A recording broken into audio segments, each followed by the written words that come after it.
His second time up, he bounced to first.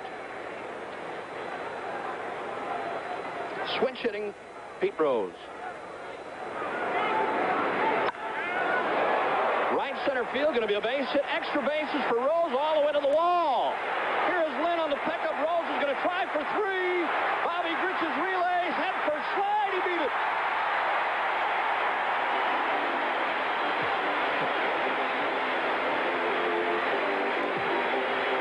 Pete Rose does not know what it means to slow down. He often says that if he slows down, he's going to get hurt. Now watch this headlong slide. It tells you all you ever have to see.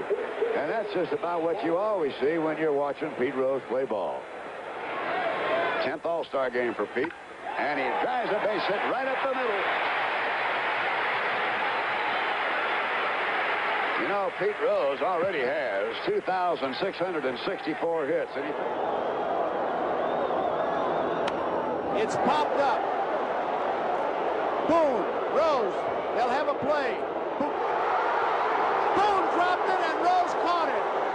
Rose was right there. It popped out of his glove and Rose made the play.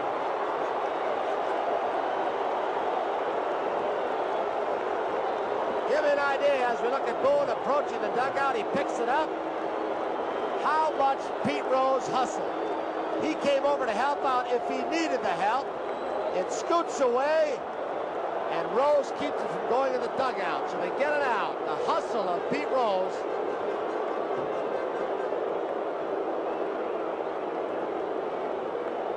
Pete Rose, a tremendous play. He's like the garbage collector that they refer to in the hockey games. He's always around the puck. He was what is punched up here. Pete Rose will lead off for the Phillies. Our playoff payoff phone number is 878-9400. Rose, a smash hit to left field.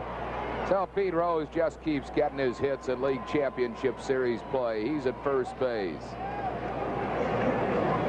Nobody out for Bake McBride, who flied out to left his first time up. That's 14 consecutive games in which Rose has hit safely. See that ball go right under the glove of Enos Cabell. Ball was hit right on the nose. That snaps the... Let me tell you what might happen to Gale. He's had a streak of control problems there, obviously, but with all the things going on behind him, he, I believe, is so distracted that if they do bunt to me, where in the world do I throw the ball? If Pete bunts it, do I go to third? Is somebody going to be there? Is anybody going to be on first? I believe these plays could really goof a guy up. Trick plays will kill you. All they can do is signal for a fair catch for crying out loud. Rattle Gale. 3-1 pitch. Bunt it down to third base. It's going to be a hit. Rose is charging hard. Brett safe.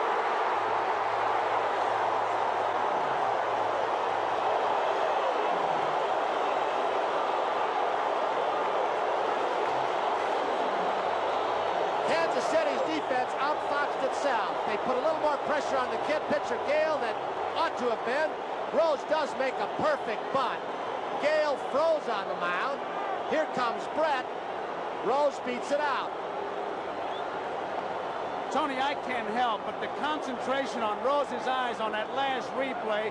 He was going to make sure he bunted the ball on the ground, and as you say, they just thought themselves into a base hit, the Kansas City defense. Gale made a mental mistake in game number 2. As you remember, Tony, the ball hit back to him with the bases loaded. He didn't go home. He went to first base. Here again, he's made a mental mistake on that bunt play. The pitcher's job on this play is to break right toward the third baseline. You don't go toward home plate. That's the pitcher's ball right there. That is not George Brett's responsibility. The pitcher should make that. Brett Gross 3 for 3 in this league championship series. Again, Tug McGraw gets back up in the Phillies bullpen.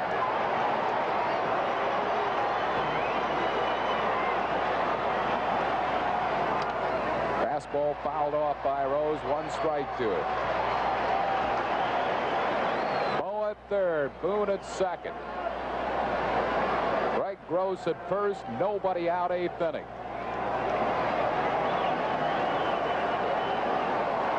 Phillies trail by 3.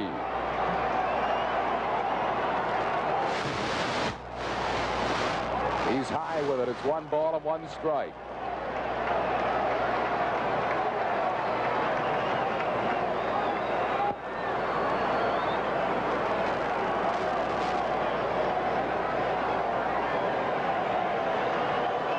Phillies with a big threat here in the 8th. High with it again. It's 2-1 to Pete Rose.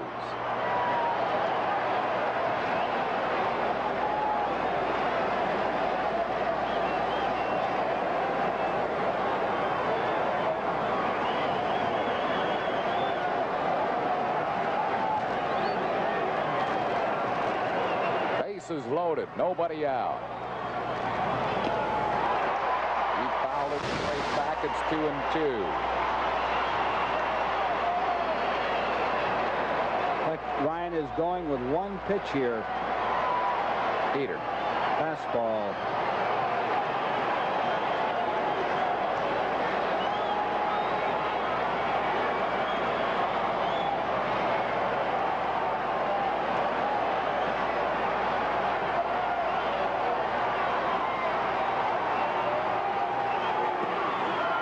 Breaking ball, missed with it, a full count. That's why I didn't think he'd go with that slider. He hasn't been getting it over that well. Now we come down to key pitches again. 3-2, bases loaded, nobody out. Taps a foul at the plate. It's still 3-2.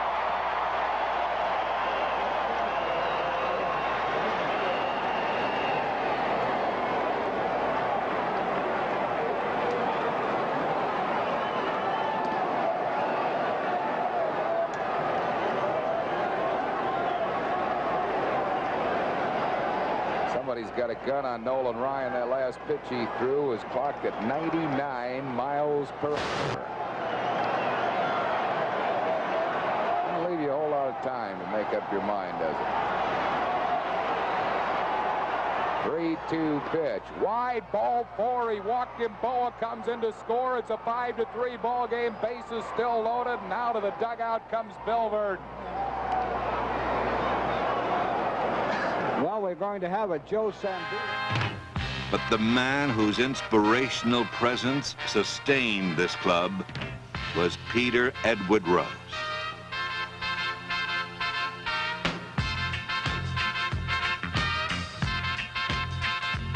At 39 years of age, Rose was the only Philly to play every day.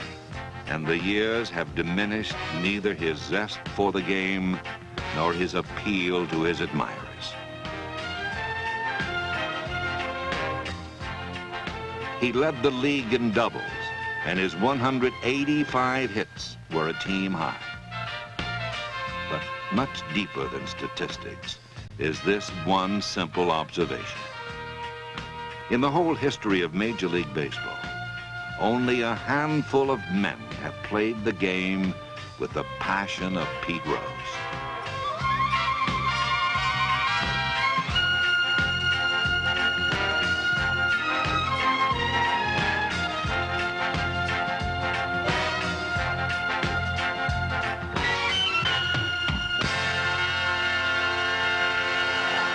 Joe.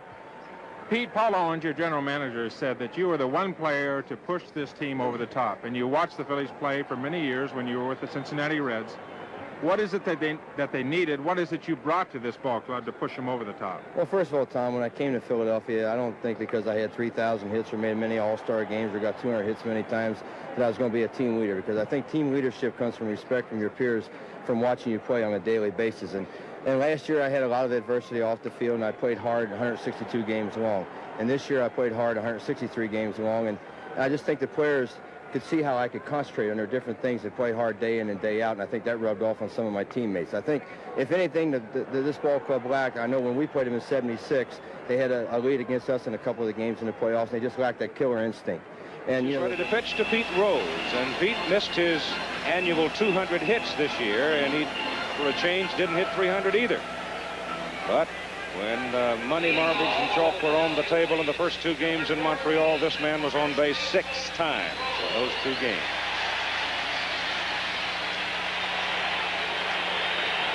Luis Pujols back at the plate, catching Forsch, and the first pitch of the ball game by the Houston right-hander is high to Pete Rose for ball 1.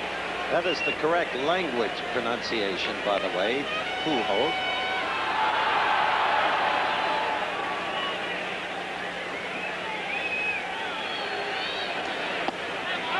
Bites the inside corner with that fastball to make it 1-1. He's pretty sneaky fast, isn't he, Don? He is sneaky fast, and he's got excellent control. I don't think he's walked 80 men in the last couple of years. Fastball coming in, 86, but he gives you that smooth, easy motion and just pops it at you. That one didn't get the inside corner. And Pete turns around, and I'm sure says, Bob Engel says, that's where the oven was, Bob. 2-1, the count. Foul right into Luis' glove. It's 2-2. Give you a little idea about Force. They call him the machine, and his velocity is pretty good. He really doesn't beat himself that much in reasoning because he gets the ball over the plate. He doesn't walk a lot of people. This year walked only 41 people. He worked in 223 innings. That tells you a little story right there. Rose fouls it away, and the count holds at 2-2. You'll rarely see Kenny Force shake off the catch. His emphasis is on change of speed, and quite simply, he likes to keep the ball in play.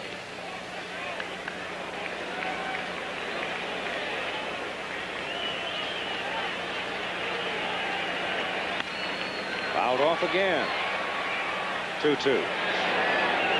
We've been doing quite a few of the National League games over the last few weeks, and a chance to look at these Philadelphia Phillies quite a bit. I believe, Keith, that this is probably the outfield that Houston puts out there. That's the shallowest of any outfield that we've seen so far. Yep. Really are shallow. That's popped up, and it's again going to go back in the crowd on play. I would disagree, Mr. Drysdale. The shallowest playing outfield I have seen in the majors belongs to the Oakland A's. Well, the only reason I said that because I was talking about the National League. And as today, Oakland was still in the American League. I suppose. Under new ownership. Before Martin's done, he'll have him in both leagues. Foul back into the crowd, and that one really whistled back in there.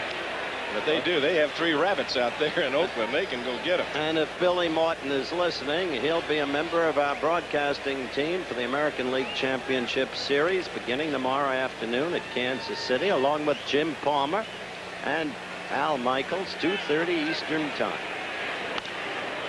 Another foul. I'll tell you one thing, though, about playing shallow outfield in this ballpark.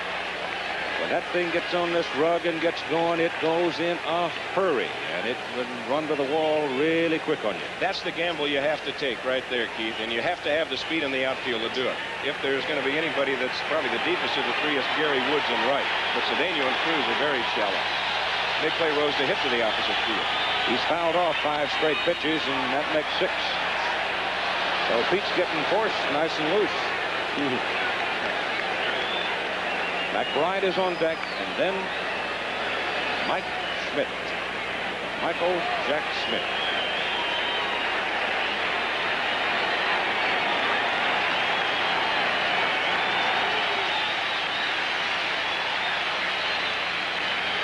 Two to Pete.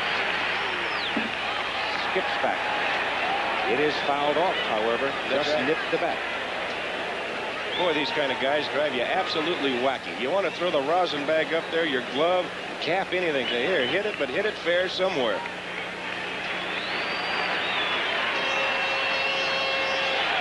He's fouled off 7 in a row.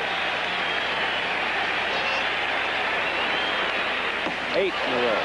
Tells you something about Force, though. He's in the zone. He isn't giving in. No, he's not. This Houston team, though, must be watched closely tonight. There are conflicting theories about them. Those 4 grueling games, though the final one was grueling only in the sense of anticipatory tension. Then the long flight to the east, getting in here at 4 in the morning.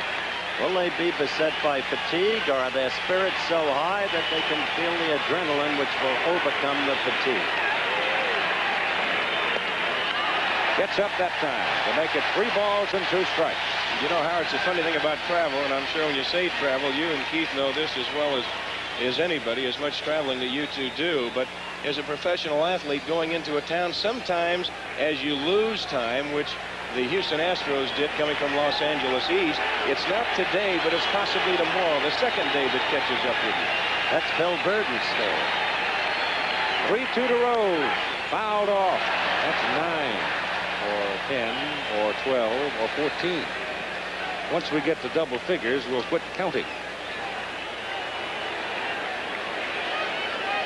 Cabell, Reynolds, Landis, Howe. The infield, Ruben Amaro coaching at first base for Philadelphia, and Lee Elia at third.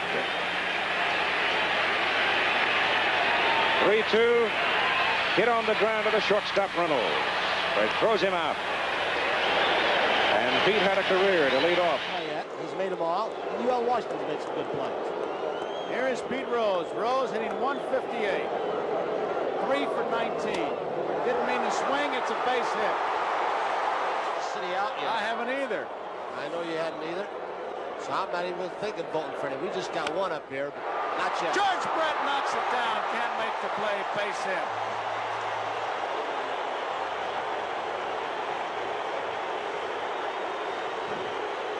We've talked about Brett throughout this series as not being a one-dimensional ball player and how aggressive he is, not only with the bat, but with the glove. He almost robs Pete Rose of a base hit to left field. They were here en masse to watch Pete Rose take batting practice. Hard hit ball, past the second baseman Gilbreth, and Pete Rose has done it. A base hit in the 44th consecutive game, and Pete Rose moves abreast of Wee Willie Keeler on the all-time list. Pete Rose, now you've been through this before. Don't you ever get tired of it? No, you don't ever get tired of this, Brian. We've been through a lot of adversity this year. We won the big ones. We've been coming back for the last 8 weeks, and we beat a good team in Montreal, and then we beat a good team in Houston, and we beat a good team in Kansas City. I've got to think that foul ball that you caught at the end typified the Phillies season. Hanging on the edge, getting things when it seemed like you wouldn't. Well, things were bouncing our way the last couple months, and that was a perfect example of it. You know, I knew Booney had it all the way, and he was calling it, just come out of there, and I just, nothing else to do, but I just go over there and try to back him up a little bit. Did a wonderful job. Let me see if I can get to Dallas. Dallas,